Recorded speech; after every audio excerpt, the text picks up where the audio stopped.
Hello students, कैसे हैं आप लोग? ठीक हैं स्टूडेंट्स?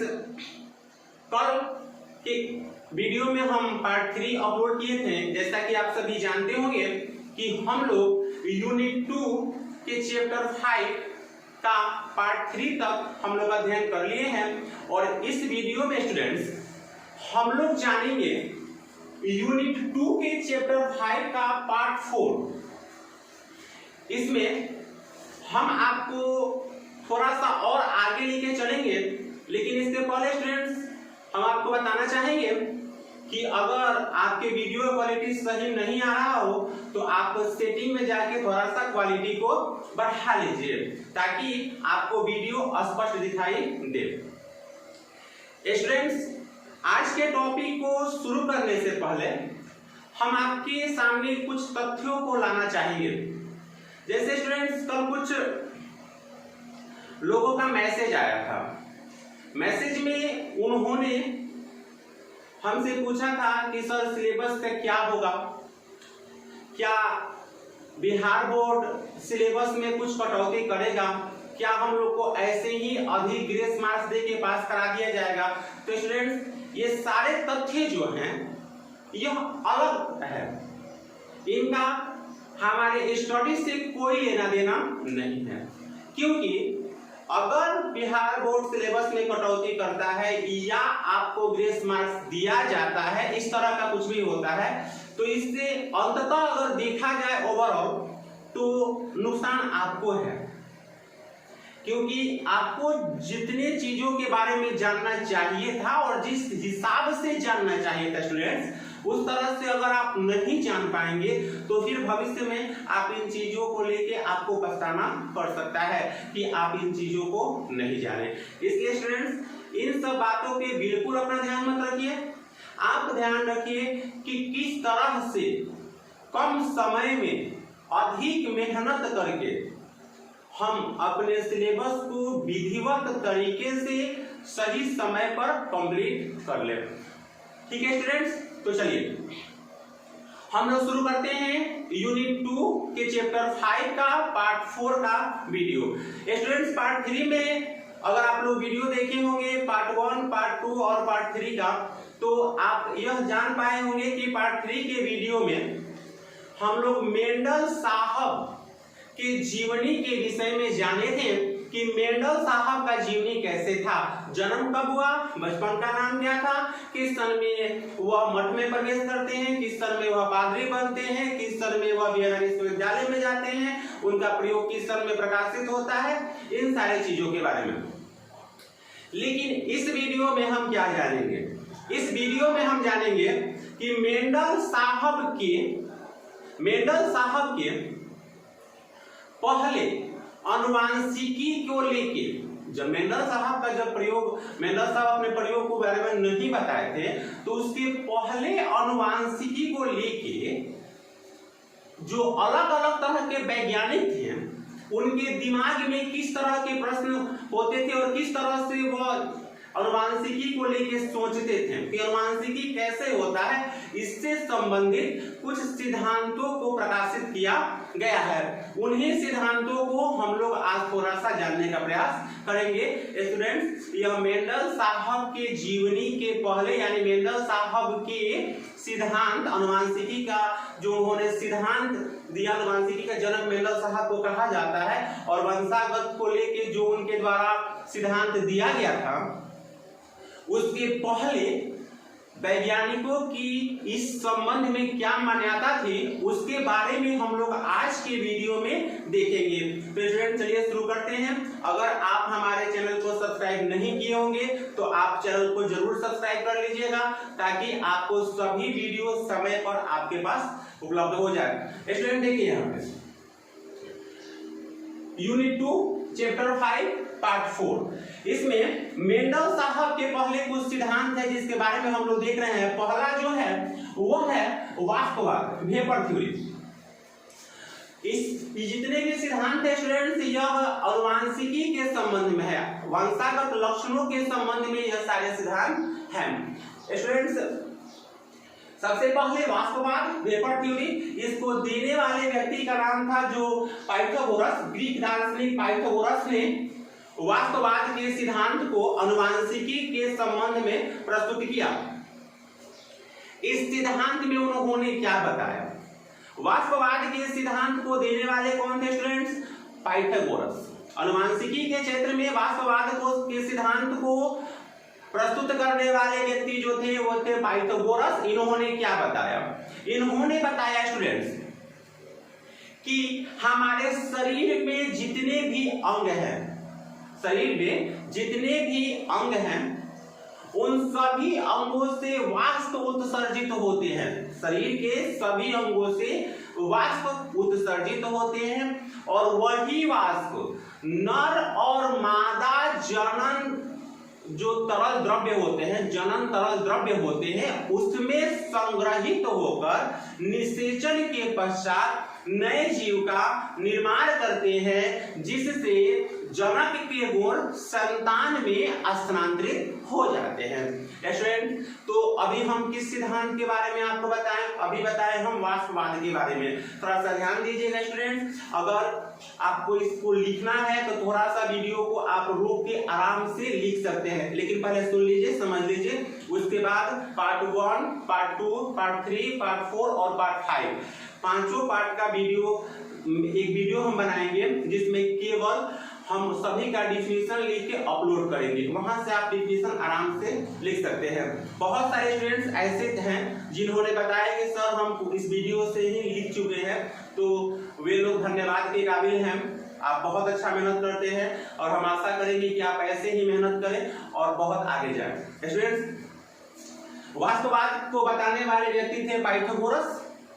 पाइथागोरस ने क्या बताया? पाइथागोरस ने बताया कि शरीर के सभी अंगों से वाष्प उत्सर्जित होते हैं, वे वाष्प जनन तरल द्रव्य में संग्रहित हो जाते हैं और निषेचन के पश्चात इसी से नए जीव का निर्माण होता है, जिसके चलते जनक के गुण संतान में स्थानांतरित हो जाते हैं।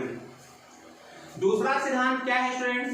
दूसरा सिद्धांत है प्रजनन रक्त सिद्धांत। प्रजनन रक्त सिद्धांत। स्टूडेंट्स, आपको एक और बात यहाँ बताना चाहेंगे कि नर में सीमेन होता है, युग्मक, नर युग्मक, सीमेन, वीर्य जिसको बोलते हैं, और जिसमें शुक्राणु उपस्थित होते हैं, और मादा में अंड होता है जिसके निषेचन के फलस्वरूप नए जीव का निर्माण होता है। तो वह जनन तरल द्रव्य होते हैं जो कि पुरुषों में सीमेन वीर्य होता है, इसी में शुक्राणु उपस्थित होते हैं। ये आप लोग जाने होंगे, जब हम रिप्रोडक्शन चैप्टर को पढ़े थे उसमें इस चीज को हम लोग अच्छी तरह से जाने थे। ठीक है स्टूडेंट्स, तो चलिए दूसरा जो है प्रजनन रक्त सिद्धांत। प्रजनन रक्त सिद्धांत जो है रिप्रोडक्टिव ब्लड थ्योरी, इसके बारे में अब हम जानेंगे कि प्रजनन रक्त सिद्धांत क्या है। इसके बारे में बताने वाले जो व्यक्ति थे उनका नाम था अरस्तु। प्रजनन रक्त सिद्धांत में क्या बताया गया? प्रजनन रक्त सिद्धांत में यह बताया गया था स्टूडेंट्स कि यह जो नर का जो जनन द्रव्य यानी सीमेन होता है, वह मादा के जनन द्रव्य की अपेक्षा, नर का जो जनन द्रव्य होता है वह मादा के जनन तरल द्रव्य की अपेक्षा शुद्ध होता है, जिसके कारण निषेचन के फलस्वरूप यह भ्रूण का निर्माण करता है और इससे जनक के जो गुण होते हैं वह संतति में स्थानांतरित हो जाते हैं, इसी कारण वंशागत होता है। यह बात बताया गया था किसके द्वारा? अरस्तु के द्वारा। स्टूडेंट्स, एक बार फिर इसको हम देखते हैं। प्रजनन रक्त सिद्धांत। प्रजनन रक्त सिद्धांत के बारे में बताने वाले व्यक्ति का नाम क्या था? अरस्तु। क्या बताया? इन्होंने बताया कि जो नर का जनन द्रव्य होता है वह मादा के जनन तरल द्रव्य की अपेक्षा बहुत शुद्ध होता है और यही निषेचन के फलस्वरूप इसी से नए संतति का निर्माण होता है, जिससे जो जनक के गुण होते हैं वह संतान में स्थानांतरित हो जाते हैं। स्टूडेंट्स, यह मेंडल साहब के सिद्धांत को देने से पहले जो वैज्ञानिकों की मान्यता थी वंशागत को लेकर, उसके बारे में हम लोग सिद्धांत पढ़ रहे हैं। ठीक है स्टूडेंट्स, चलिए इसके बाद जो तीसरा सिद्धांत है स्टूडेंट्स, कणिकावाद, पार्टिकुलर थ्योरी। कणिकावाद क्या है? कणिकावाद को किसने बताया? तो स्टूडेंट्स, जो यह कणिकावाद का जो सिद्धांत है वह एक फ्रांसीसी मोपेटियर्स के द्वारा बताया गया था। एक फ्रांसीसी वैज्ञानिक मोपेटियर्स के द्वारा इस कणिकावाद के सिद्धांत को बताया गया था। इस सिद्धांत में क्या बताया गया स्टूडेंट? कणिकावाद का सिद्धांत क्या है? चलिए इसको देखते हैं हम कणिकावाद के सिद्धांत के विषय में। तो कणिकावाद के सिद्धांत में यह बताया गया था स्टूडेंट्स कि शरीर के सभी अंगों से, शरीर के सभी अंगों से, चाहे वह नर का हो या मादा का हो, शरीर के सभी अंगों से छोटे छोटे अदृश्य कण विकसित होते हैं। वही अदृश्य कण जो होते हैं वह जनन द्रव्य, वह कण जनन द्रव्य के साथ जाके संग्रहित हो जाते हैं और वही संग्रहित कर निषेचन के फलस्वरूप जो नया जीव उत्पन्न होता है उस जीव में इन्हीं कणों की सहायता से जनक के लक्षण संतान में दिखाई देते हैं। इस सिद्धांत को हम कणिकावाद का सिद्धांत कहते हैं। स्टूडेंट्स, एक बार पुनः आप इसको देख लीजिएगा। कणिकावाद का सबसे पहले आपसे पूछा जाएगा कणिकावाद का सिद्धांत किसने दिया था? तो कणिकावाद का सिद्धांत स्टूडेंट्स यहाँ पे लिखे हुए हैं, आपको दिखाई दे रहा होगा, मोपेटियर्स ने दिया था। स्टूडेंट्स, कणिकावाद का सिद्धांत किसने दिया था? मोपेटियर्स ने दिया था। इस सिद्धांत में क्या बताया गया था? तो ऐसे लिखिएगा स्टूडेंट्स, अगर आप लिख रहे होंगे तो आप ऐसे लिखिएगा कि कणिकावाद का सिद्धांत मोपेटियर्स ने दिया था। नीचे आप लोग लिखेंगे कि इस सिद्धांत में यह बात बताया गया है कि शरीर के प्रत्येक अंग से छोटे छोटे कण विकसित होते हैं। वे कण जनन द्रव्य के साथ संग्रहित हो जाते हैं तथा इसी जनन द्रव्य से निषेचन के फलस्वरूप जो नया जीव उत्पन्न होता है उस जीव में, उस नए जीव में जनक के सभी गुण उपस्थित हो जाते हैं। यह मान्यता थी कब? मेंडल साहब के प्रयोग के पहले। ठीक है स्टूडेंट्स, उसके बाद कणिकावाद सिद्धांत के बाद हम लोग देखेंगे पैजिनवाद, थ्योरी ऑफ पैंजिनेसिस। पैंजिनवाद का सिद्धांत क्या है स्टूडेंट्स? तो चलिए पैंजिनवाद को देखते हैं। पैंजिनवाद के सिद्धांत में क्या बताया गया था? स्टूडेंट, सबसे पहले जानेंगे कि इस सिद्धांत को देने वाले व्यक्ति का नाम तो चार्ल्स डार्विन। लिखिए स्टूडेंट, चार्ल्स डार्विन ने इस सिद्धांत को बताया था। इसको हम एक और नाम से जानते हैं, मुकुलवाद के नाम से भी जानते हैं। पैंजिनवाद कहिए तब या मुकुलवाद कहिए तब। इसको बताने वाले वैज्ञानिक का नाम था स्टूडेंट्स चार्ल्स डार्विन। आप लोग इस नाम को याद रखिएगा। इस नाम का थोड़ा सा आगे आपको काम लगेगा जब हम मेंडल के प्रयोग को सही समय पर मान्यता क्यों नहीं दी गई, उसमें एक चार्ल्स डार्विन साहब का भी महत्व था, उसमें हम आपको बताएंगे अब इसके नेक्स्ट वीडियो में। ठीक है स्टूडेंट, तो चलिए देखते हैं पैंजिनवाद। पैंजिनवाद को बताने वाले जो व्यक्ति थे, वैज्ञानिक थे, उनका नाम था चार्ल्स डार्विन। इन्होंने क्या बताया? इन्होंने बताया कि शरीर के सभी अंगों से अदृश्य कार्यों का निर्माण होता है। माने जितने भी नर और मादा जो होते हैं सभी के शरीर के सभी अंगों से अदृश्य कार्यों का निर्माण होता है। उस कार्यों को उन्होंने नाम दिया मुकुलक। कार्यों को क्या नाम दिया स्टूडेंट्स? मुकुलक। शरीर के, जीव के शरीर के सभी अंगों से अदृश्य कार्यों का निर्माण होता है और वही कार्य जो होते हैं वह जनन द्रव्य से मिल जाते हैं और निषेचन के फलस्वरूप जो जनक के गुण होते हैं वह संतान में स्थानांतरित हो जाते हैं। स्टूडेंट्स, एक बार पुनः इसको रिपीट कर लेते हैं, अगर आप लोग नहीं समझ पाए होंगे तो। हम लोग क्या पढ़ रहे हैं? हम लोग पढ़ रहे हैं स्टूडेंट्स पैंजिनवाद, थ्योरी ऑफ पैंजिनेसिस। इसको देने वाले आपसे पूछा जाएगा कि पैंजिनवाद क्या है, तो आप कहिएगा इस सिद्धांत को चार्ल्स डार्विन ने बताया था। इस सिद्धांत की मान्यता कब तक थी? जब तक मेंडल साहब ने अपने प्रयोग को प्रकाशित, मेंडल साहब का प्रयोग प्रकाशित नहीं हुआ।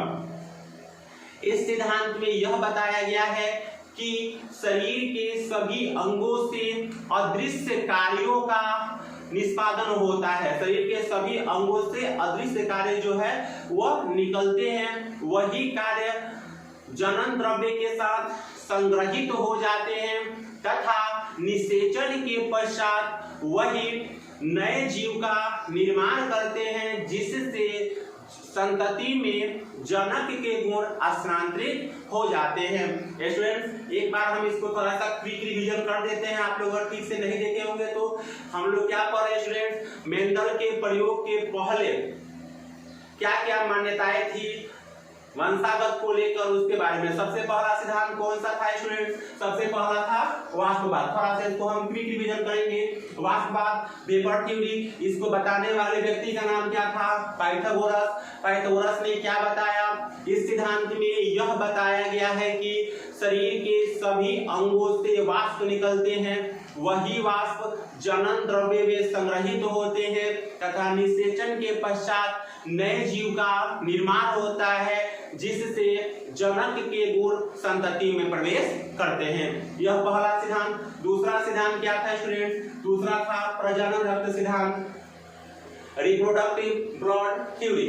इस सिद्धांत को बताने वाले जो व्यक्ति थे स्टूडेंट्स कौन थे? अरस्तु। इसमें क्या बताया गया है? इसमें बताया गया है कि हमारे शरीर में जैसे नर और मादा जो होते हैं, नर का जनन द्रव्य मादा के जनन द्रव्य की अपेक्षा शुद्ध होता है, जिसके फलस्वरूप निषेचन के पश्चात मादा में भ्रूण का निर्माण होता है।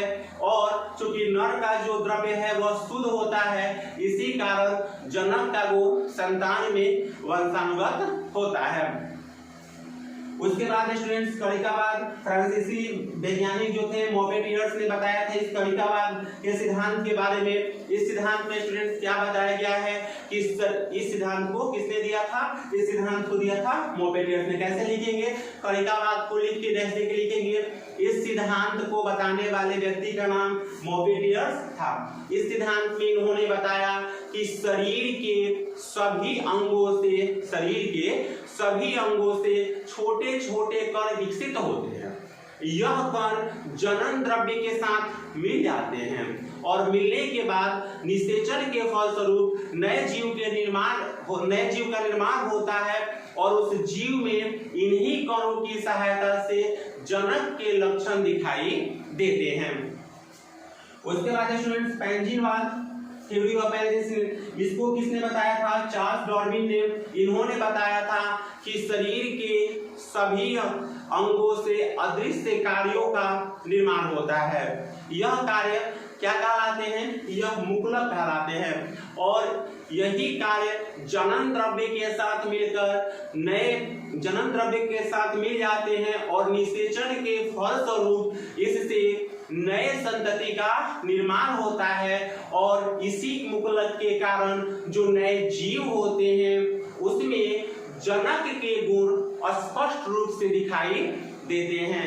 ठीक है स्टूडेंट्स, चलिए तो आज हम लोग देखें कि मेंडल साहब के प्रयोग से पहले वंशानुगत अनुवांशिकता को लेकर वैज्ञानिकों में क्या क्या धारणाएं थी और किस तरह से उन्होंने बताया। स्टूडेंट्स, यह पार्ट 4 का वीडियो है। आप लोग इसको अच्छी तरह से देखिए, अगर हो सके तो इसको लिख लें। अगर आप नहीं भी लिख पा रहे हैं तो कोई दिक्कत नहीं स्टूडेंट्स। इसका पार्ट 5 जब हम लोड कर देंगे उसके बाद 1 2 3 4 5 पांचों का एक रिटन में लिख कर आपको अपलोड कर देंगे, वहां से आप डिफिनेशन लिख सकते हैं। स्टूडेंट्स, आप इन सारी चीजों को थोड़ा सा अच्छी तरह से पढ़ ले घर पे, क्योंकि अब कब तक हम लोग का क्लास ओपन होगा इसके बारे में अभी कोई जानकारी नहीं है। ठीक है स्टूडेंट्स, घर पे रहिए, सुरक्षित रहिए और पढ़ते रहिए। धन्यवाद।